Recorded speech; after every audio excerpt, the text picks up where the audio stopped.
Bacteria అనేది మన శ్వాస ద్వారా మన బాడీ లోపలికి ఊపిరితిత్తుల లోపలికి వెళ్తుంది. సో ఒక టీబీ పేషెంట్ దగ్గినా కానీ తుమ్మినా కానీ మాట్లాడినా కానీ ఆ డ్రాప్లెట్స్ ఏవైతే ఉంటాయో మన శ్వాస ద్వారా మనం పీల్చుకుంటాం. సో లోపలికి పీల్చుకున్నప్పుడు ఏమవుతుందంటే లంగ్స్ లో నిమోనియా వస్తుంది.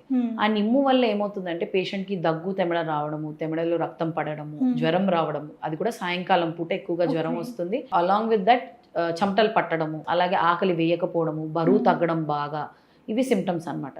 సో యూజువలీ దగ్గు తెమడ 2 వారాల కన్నా ఎక్కువ ఉన్న జ్వరం ఉన్న డెఫినెట్లీ కంపల్సరీ పల్మనాలజిస్ట్ ని కలవాలి.